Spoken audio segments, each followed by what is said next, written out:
Hello, my fellow cinephiles, I'm Parker, and I love movies, and I just finished watching Jurassic World Rebirth for the third time, and I think it might be my favorite Jurassic movie. I'm going to do a tier list at the end, so stay tuned for that, and we'll see where it lands. Before we get to that, though, literally the next day, some unfortunate news for us Jurassic Park fans. The passing of a titan. Actor Sam Neill, unfortunately, has passed away. And man, that stinks. But thank you for giving us some awesome movies. I'd have to admit, though, the first Jurassic Park terrified me when I was a child. I must have been just like 3 when it came out. So anytime my parents would go to their friend's house and we would play with their kids, all they would do for like a whole 2 years straight was pop in the VHS of Jurassic Park, and I would nope out of the basement as fast as I possibly could and just hung up by myself. I was terrified of that movie. Now I love it, though. That also might be my favorite Jurassic movie, but that remains to be seen. Before we get into that, though, man, there are some really stupid, just some dumb things going on with this movie, and I just wanted to take some time to talk about that. So, without further ado, let's talk about all the stupid things that are in Jurassic World Rebirth. And why it's my favorite movie.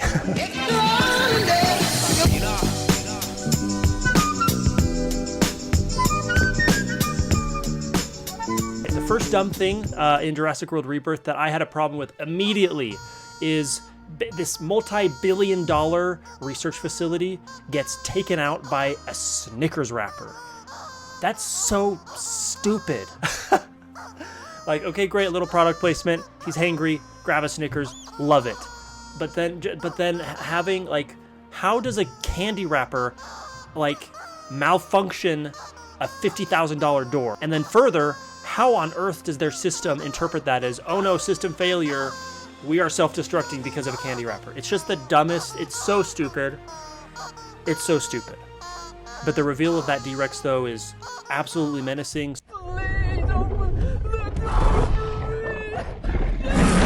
So it's worth it, but it's stupid. Another thing that I didn't like very much, it's not that big of a deal, it's not necessarily stupid, but just in the title card, like, it's been 32 years since Dinosaur Returns, so Jurassic Park 1 was 32 years ago at this point. But oh no, modern climate is killing off all the dinosaurs, oh shucks. So like they spend, really it's Jurassic World 2 all the way to the most recent Jurassic World. They're hyping up, oh, dinosaurs are back and they're taking over the planet or whatever, and they spend all these movies hyping that up, and then just in like 2 sentences, like, haha, lol, no, just kidding, they're all dead. That's stupid. I don't like that. The last surviving sauropod in North America. Another thing I wasn't particularly fond of is the family that goes sailboating, that whole sequence when they get capsized because they're being hunted by the Mosasaurus and the Spinosaurus and all that. But then they decide, LOL, nope, never mind. That's stupid. Commit. Doggone it, commit. It was very scary, though. That was having, man, just swimming and having the Mosasaurus, like, coming in and, ooh, we're gonna eat ya, and then, like, oh, never mind, dips out. Like, that was terrifying, and I loved watching that. But then when I thought about it, I'm like, why did they even do that? They're not just gonna tease the snacks and then leave. Although maybe they would. I don't know. Orcas kind of do that. So maybe that one's okay. I don't know. All right. Another dumb one is when the girl like falls overboard or like doesn't get rescued or whatever. And then her boyfriend jumps out after her. And then her dad and her sister also jump out. Nothing particularly wrong with that. But what's really dumb is that, so they jump out. The boat is continuing to move forward at like full throttle, like 30, 40 miles an hour. Okay, so here we go. We're going in for the crash, and there's the crash. And that crash just happened right now. And now the camera is panning over to this little alcove. And what's in this alcove? Oh, the humans. So like somehow, even though the boat's been going like 40 miles an hour for 5 minutes, somehow these pathetic tiny little humans have not only kept pace with the boat, but they like swam around it and ahead of it into this alcove. That's stupid. What? That's so dumb. I don't know. This is a beautiful movie, though. I love this movie. I'm okay. Yeah. Another kind of exciting but also frustrating sequence was the whole river raft boat being chased by the T-Rex. Man, could you imagine that like as a VR like a video game or something like that? It's just super fun. One of my favorite and also least favorite parts of the whole movie.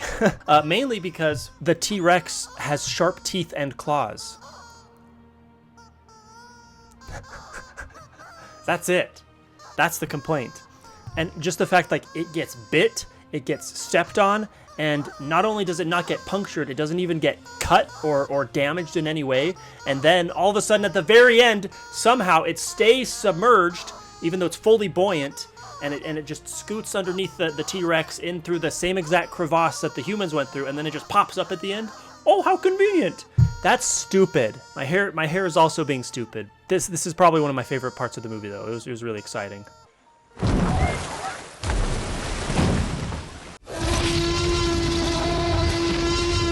The next stupid thing in Jurassic World Rebirth is when the bad guy takes off with the car. Now, why is that stupid? Well, because gasoline gunks up after about 6 months to a year, and this is literally 17 years later. There is no way that car is starting. But yeah, that's stupid. That's not, no. Just no.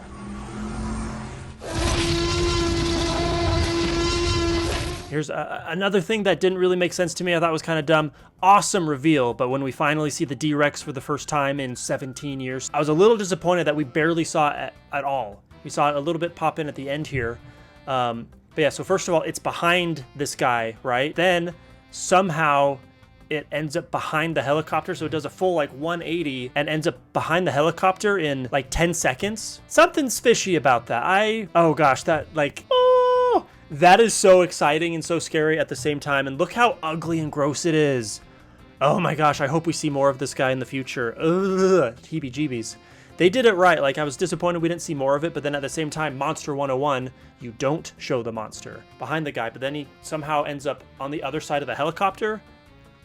How? I don't know. That's pretty stupid, but also, that was so hardcore, I loved it. It's always super fun to make fun of stuff, right? But actually, I really do like this movie, and I think it might be my favorite one out of the bunch. For starters, the premise of, hey, we need to get blood samples from all these giant creatures to solve heart disease and other disease problems. That's a cool premise, and that's not something we've ever had in Jurassic Park, I don't think. That's a genuinely interesting premise. I really like the cast of characters. I think everyone was cast really well, and they had a great synergy throughout the entire movie, especially when they're all mixed up. I thought that was handled really well. It was also shot beautifully. I'm a fan of Gareth Edwards. He does some good stuff. Each and every one of the sequences when they're tracking down these titanic beasts was super fun. And like, it's just fun. And that's the point of a movie, right? To disappear into this world and to just have fun for an hour or two. I particularly liked the Brachiosaurus Gigantamax guys in the field. And it was a really beautiful moment, beautifully shot, just gorgeous. Really, really nice to watch that. And then the Quaxaquatl with the flying guy. That was also like so nerve-wracking and exciting and fun, as well as the Mosasaurus.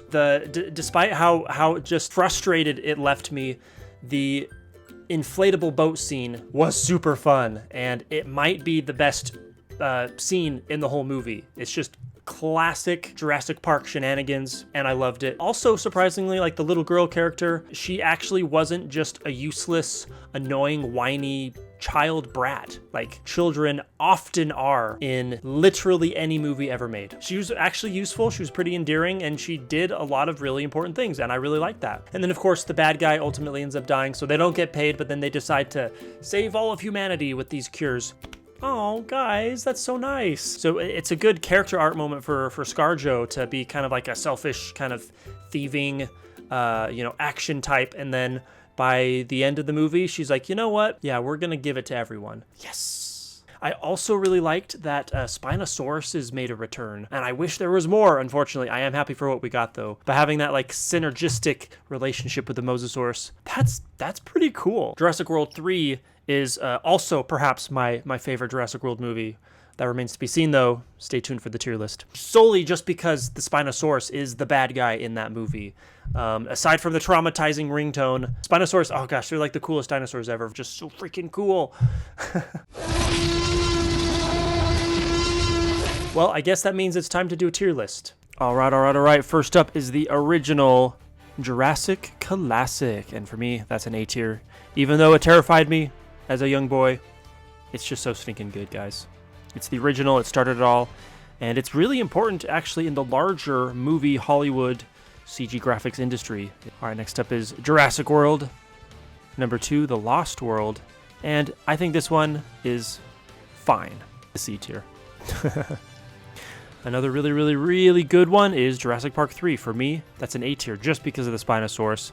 I also, gosh, it was really similar to Rebirth in many aspects.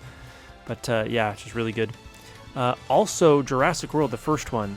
Just seeing Star-Lord ride a motorbike through the forest with a bunch of dinosaurs is like such a kick-ass moment.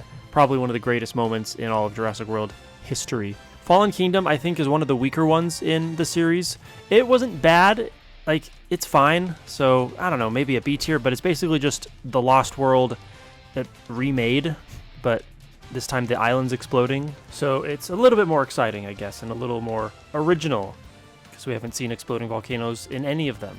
Next up is Dominion. Also, yeah, it's fine. For me, I'm going to put it in the B tier. I really loved how they had the new cast and the old cast reunited together. That's pretty cool, and it's excellent nostalgia bait. And last but not least, we've got Rebirth, which for me also is an A tier. Well, now it's my burden to pick one of these as the best Jurassic movies, and the answer is Jurassic Park 3. Because of the Spinosaurus mostly, but also the most haunting childhood trauma triggering sound of all time. When he...